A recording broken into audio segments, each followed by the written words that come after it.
So you're looking for a French press or cafetiere. Well, first of all, it's a good choice because it's a cheap, easy way to make coffee. It's a classic style and it's an easy access to slow coffee. You know, that new modern filter style coffees which give really aromatic cups. And it looks great for Instagram posts. But there's a few things to look at before you make your choice. So let's go over those now. First thing to look at is what it's made of. And here we're talking about the beaker or the jug where the coffee actually gets prepared. And here there are four main types. There's glass, which is borosilicate glass. Now, borosilicate means that it's been heat treated, so it won't shatter from a heat shock. You still have to be careful with glass because when you're stirring, you need to make sure that you're not using a metal spoon or you could still break the glass. Then there's plastic. Now this is Triton plastic, so it's see-through and completely food safe. Now, of course, this means that it's unbreakable, but some people say it does influence a little bit the taste of your cup. Then there's stainless steel. Now most stainless steel cafetieres are actually dual wall vacuum flasks almost, in which you're preparing your coffee. So they're perfect for keeping your coffee hotter for longer. And then to finish up, there's ceramic. Now, ceramic kind of has the disadvantages of glass with the disadvantages of steel wool, and that you can't see what's happening with your coffee, but it does look really, really cool.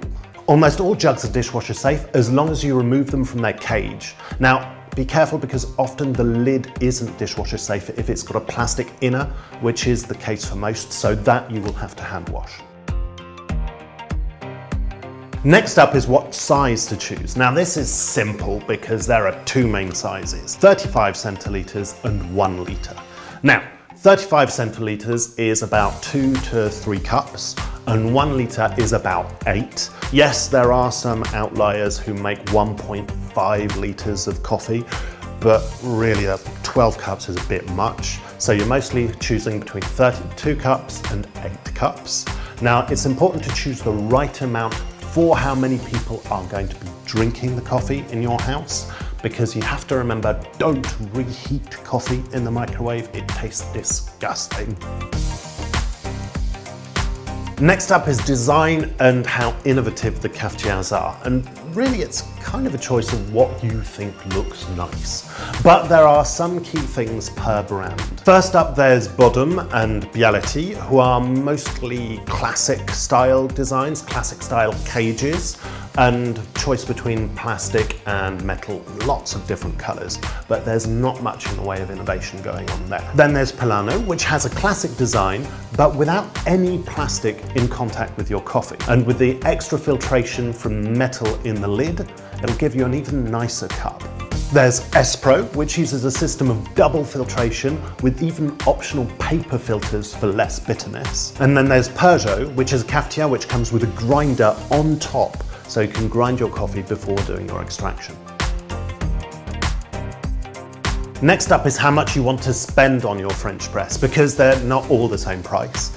And mostly the deal on price difference is what the cage is made out of and how much metal there is. More metal, more expensive. So a plastic cage will be quite cheap, but a full vacuum flask stainless steel will be more expensive. But don't worry, because a cafetiere is still one of the cheapest ways of making coffee, even if you buy an expensive one.